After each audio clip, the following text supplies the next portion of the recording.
Post है जदयू भाजपा की, नेता नीतीश जी थोड़ी हैं। ये गरीब अपना पैसा लगा करके खाने को पैसा नहीं है, रोजी रोटी नहीं है। अब फोटो कौन रखता है घर पे? अब कहाँ खिंचवाइले चलेगा बाढ़ में? और पहचान पत्र के रूप में आधार कार्ड और राशन कार्ड या मनरेगा कार्ड नहीं चलेगा। लोगों का वोटर लिस्ट से नाम हट रहा है और सत्ताधारी दल एनडीए चुप क्यों बैठी हुई है? नमस्कार, मेरा नाम आलोक है। आप लाइव देख रहे हैं। मतदाता सूची में जो पुनर्निरीक्षण का काम हो रहा है, इस साल बिहार में चुनाव होने हैं। अब तेजस्वी यादव कह रहे हैं कि वोटर लिस्ट में बड़ी गड़बड़ी करने की साजिश है, ये एनडीए की साजिश है। तेजस्वी यादव और राजेश राम, जो कि कांग्रेस के प्रदेश अध्यक्ष हैं, उन्हें संयुक्त रूप से प्रेस कॉन्फ्रेंस करके एनडीए सरकार पर हमला बोला है, बिहार सरकार पर हमला बोला है और ये आरोप लगाया है कि मतदाता सूची में ये उन लोगों का नाम छांट देंगे जो माइग्रेंट हैं, जो यहाँ से बिहार से बाहर गए हैं रोजी रोटी कमाने के लिए, जो कि बिहार आकर वोट देते हैं लेकिन नहीं चाहते हैं कि वो वोट दें, क्योंकि अगर ये वोट देंगे, ये जनता अगर वोट देगी तो एनडीए की सरकार बिहार में नहीं लौटेगी। तेजस्वी यादव चुनाव आयोग पर सवाल खड़े कर रहे हैं, एनडीए की गलत मंशा पर सवाल खड़े कर रहे हैं। क्या कुछ उन्होंने कहा है, बीजेपी के नेताओं को खरी खोटी भी जमकर सुनाई है। हाँ, आपको सुनाते हैं। एक बार फिर पूरे राज्य में विशेष गहन पुनरीक्षण कराने का निर्णय लिया है। दिए गए कार्यक्रम का जो डेट है 1 जुलाई 25 से,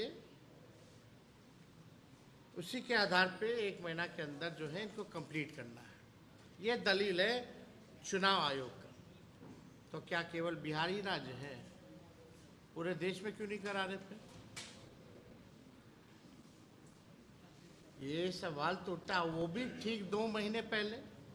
अब सवाल ये उठता है कि शहरीकरण, सूचना का समय अद्यतन, फर्जी विदेशी नागरिक, इसका जो है प्रक्रिया इसलिए शुरू कराया गया। तो ये प्रक्रिया 1-2 साल पहले क्यों नहीं शुरू कराएगी? जब लोकसभा का चुनाव ही खत्म हुआ था तो उसके बाद से ये प्रक्रिया शुरू कर लिया। अगर आपको लग रहा था कि 2003 के बाद 2025 में फर्जी वोटर्स अगर आ गए हैं तो इस प्रक्रिया को 1-2 साल पहले ही शुरू कर लेना चाहिए था, तो किसी प्रकार का अफरा तफरी नहीं होती।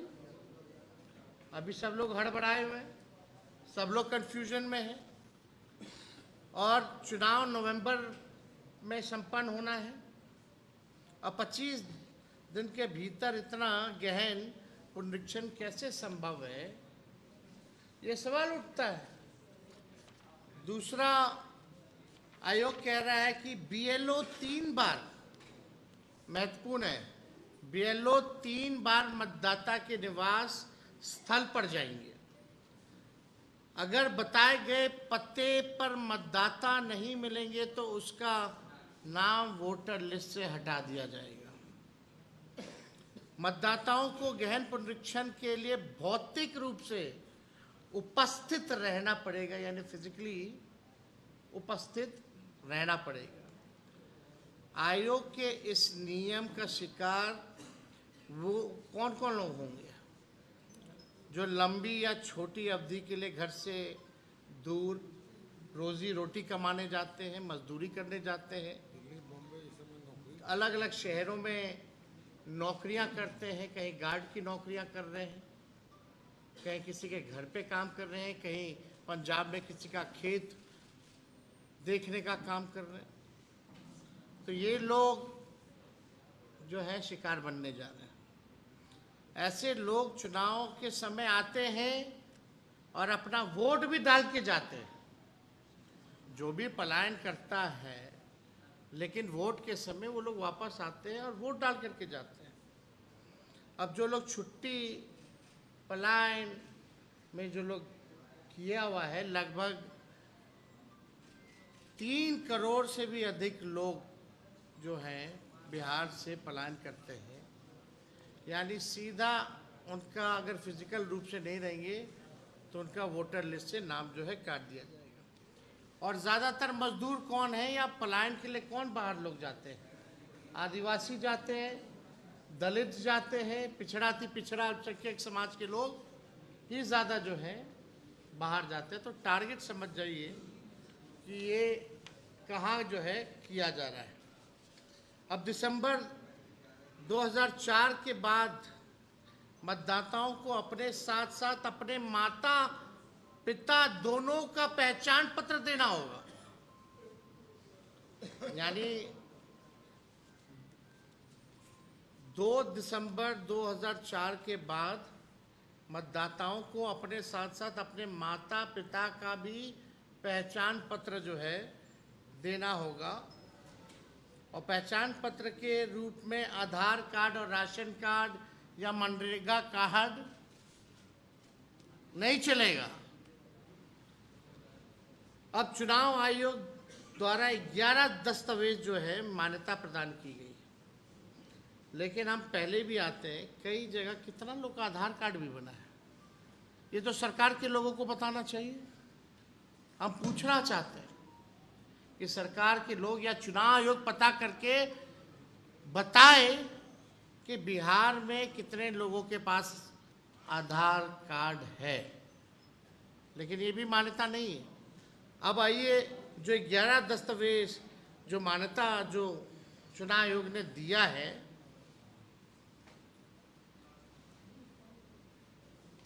बिहार सरकार और भारत सरकार से सवाल पूछना चाहते हैं कि इन 11 जो दस्तावेज हैं,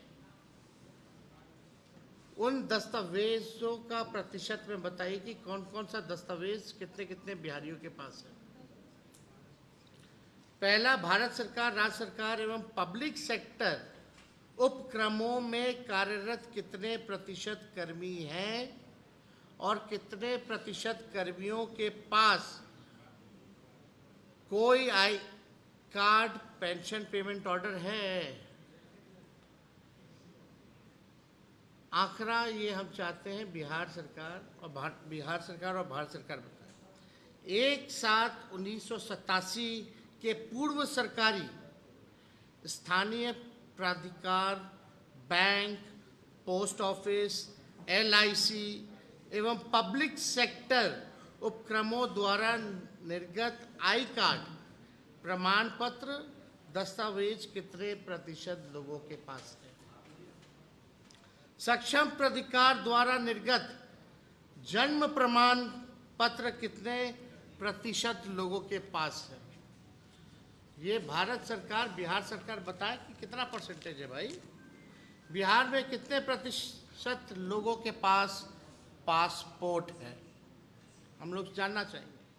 बिहार में कितने प्रतिशत लोगों के पास मान्यता प्राप्त बोर्ड अथवा विश्वविद्यालयों द्वारा निर्गत मैट्रिक शैक्षणिक प्रमाण पत्र है।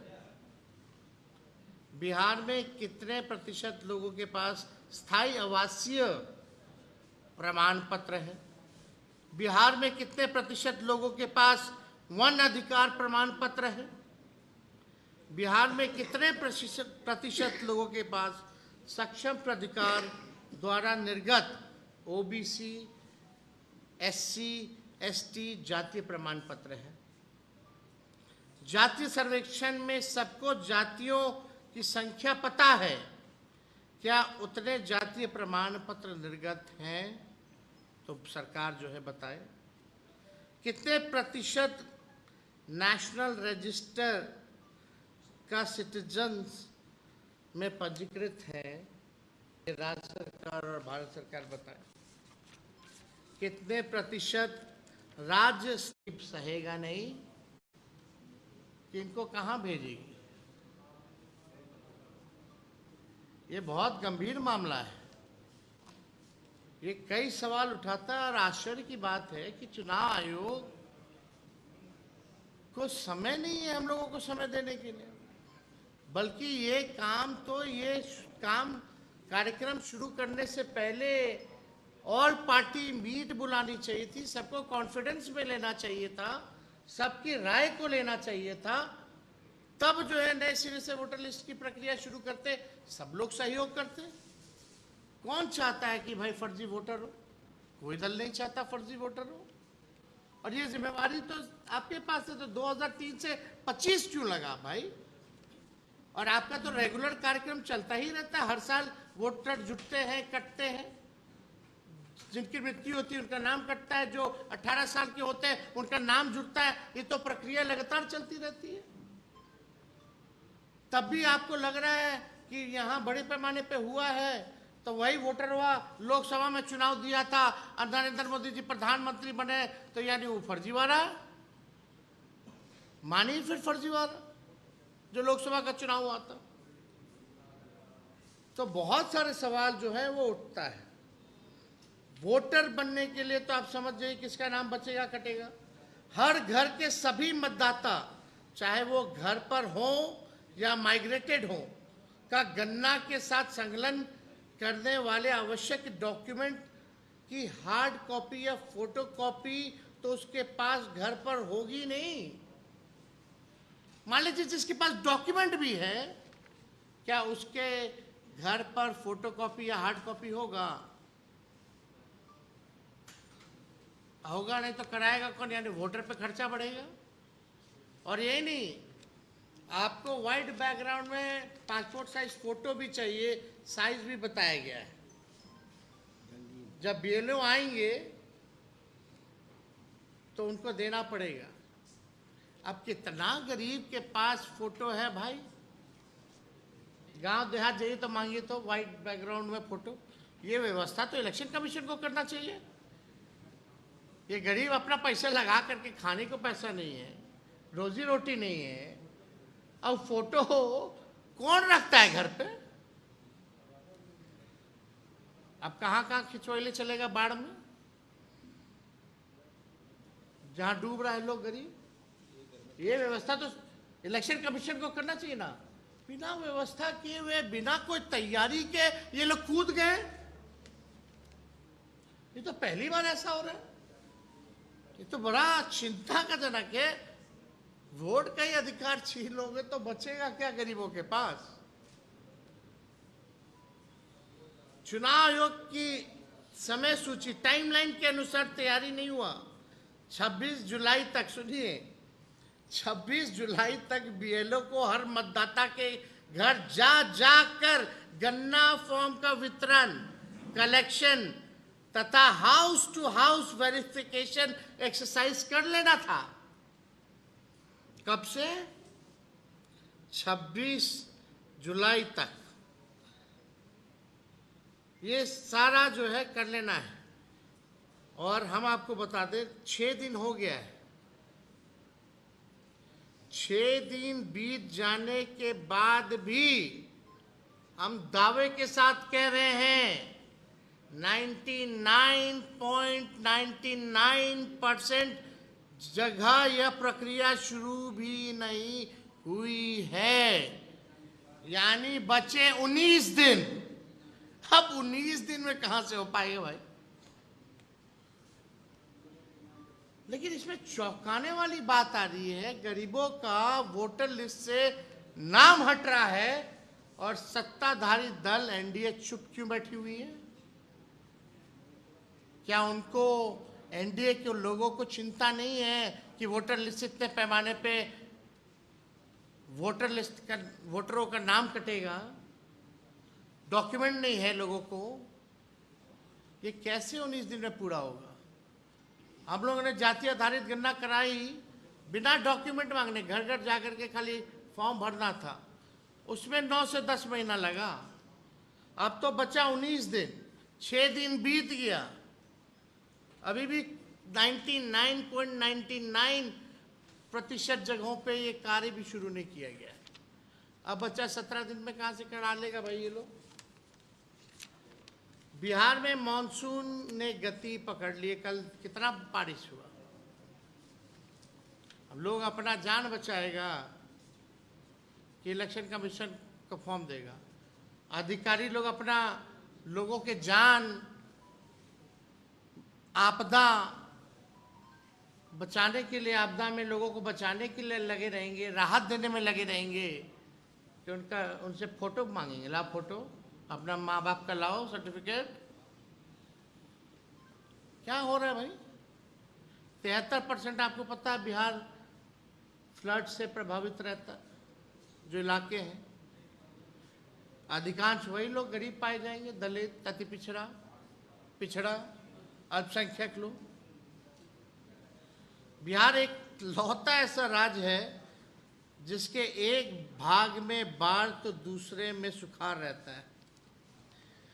यहाँ का प्रशासन 15 जून के बाद फ्लड फाइटिंग का काम जो है शुरू कर देता है, बाढ़ से बचाव और राहत में ही लग जाता है। जेडीयू ऑफिस में नीतीश जी की तस्वीरें मोदी जी की साथ है। अच्छा, अब जदयू तो अब प्रकोष्ठ बन गया ना बीजेपी का। अगर बीजेपी हाईजैक कर ली जदयू को, आप लोग को अब पता चल रहा है। संजय झा जब बने वर्किंग प्रेसिडेंट या पार्टी में जब आए थे अरुण जी के कोटा से, और कई कोटा चलता रहता है जदयू में, और सरकार में भी कई कोटा चल रहा है आरएसएस का, तो आप समझ जाइए ये तो प्रकोष्ठ है जदयू भाजपा की। नेता नीतीश जी थोड़ी हैं।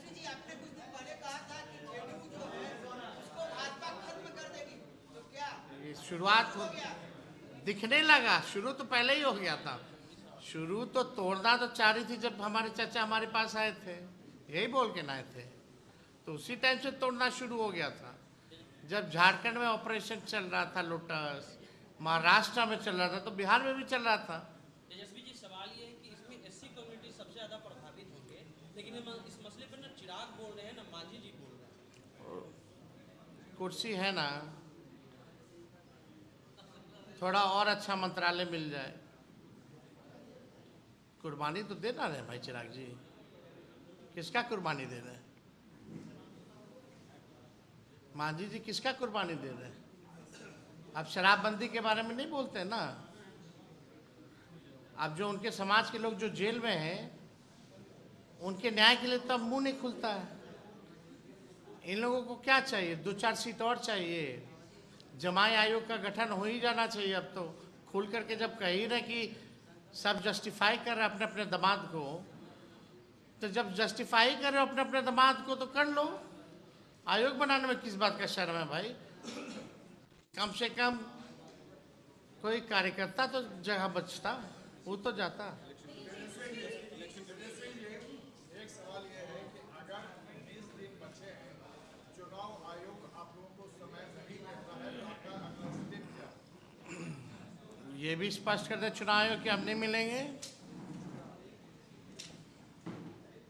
है ना। उसके बाद जो हमको करना होगा करेंगे। कितने दिन का टाइम आप दीजिएगा चुनाव आयोग? हम तो कल चाह रहे हैं मिलना, कल का भी हमें समय मांगा है। कितने दिन का टाइम दीजिएगा चुनाव आयोग भी मिले, नहीं तो आप ये अगला कदम उठाएंगे? अगला कदम जब उठाएंगे, हर कदम पे आप लोगों को न्योता है। लेकिन आप चुनाव आयोग से तो पूछे भाई क्या कर रहे हो, जवाब क्यों नहीं दे रहे, बार बार क्यों गाइडलाइन चेंज कर रहे हैं? How it is possible? और जरा बिहार सरकार से पूछिए कि आपके अधिकारी आपदा में काम करेंगे या चुनाव आयोग का काम करेंगे? लोगों का जान माल देखेंगे या वोटर लिस्ट का कागज ढूंढवाएंगे? और इसीलिए एक मिनट बैठ जाइए, इसीलिए एक मिनट इसीलिए भाजपा के लोग 2 दिन से हमको दिल्ली में बैठ के गाली दे रहे हैं। लोग बोल ना रहा है क्या क्या बोल रहा है, और जो बोलने वाले वो सब टपोरी लोग हैं, लफुआ लोग हैं। उनके लिए हमारे प्रवक्ता ही काफी हैं, जितने छपरी लोग हैं। आप बताइए, जो मौलाना हमको बोल रहे हैं, तो मौलाना का मतलब तो विद्वान ना होता है। तो तेजस्वी यादव ने क्या कुछ कहा है, देखिए जेडीयू दफ्तर में अब तो नरेंद्र मोदी का पोस्टर ही लग गया। तेजस्वी यादव ने क्या कुछ कहा है वो हमने आपको सुनाया है, उनकी पूरी प्रतिक्रिया सुनाई है। हमारे चैनल को सब्सक्राइब कर लें, साथ साथ फेसबुक पेज भी लाइक करें। क्या सच में वोटर लिस्ट में गड़बड़ी की जा रही है? क्या सच में 26 जुलाई तक मतदाता सूची का पुनर्निरीक्षण का काम पूरा हो जाएगा? आपको ऐसा लगता है? इतने बीएलओ सब काम कर लेंगे? हमारे चैनल को सब्सक्राइब कर लें, साथ साथ फेसबुक पेज भी लाइक करें। धन्यवाद।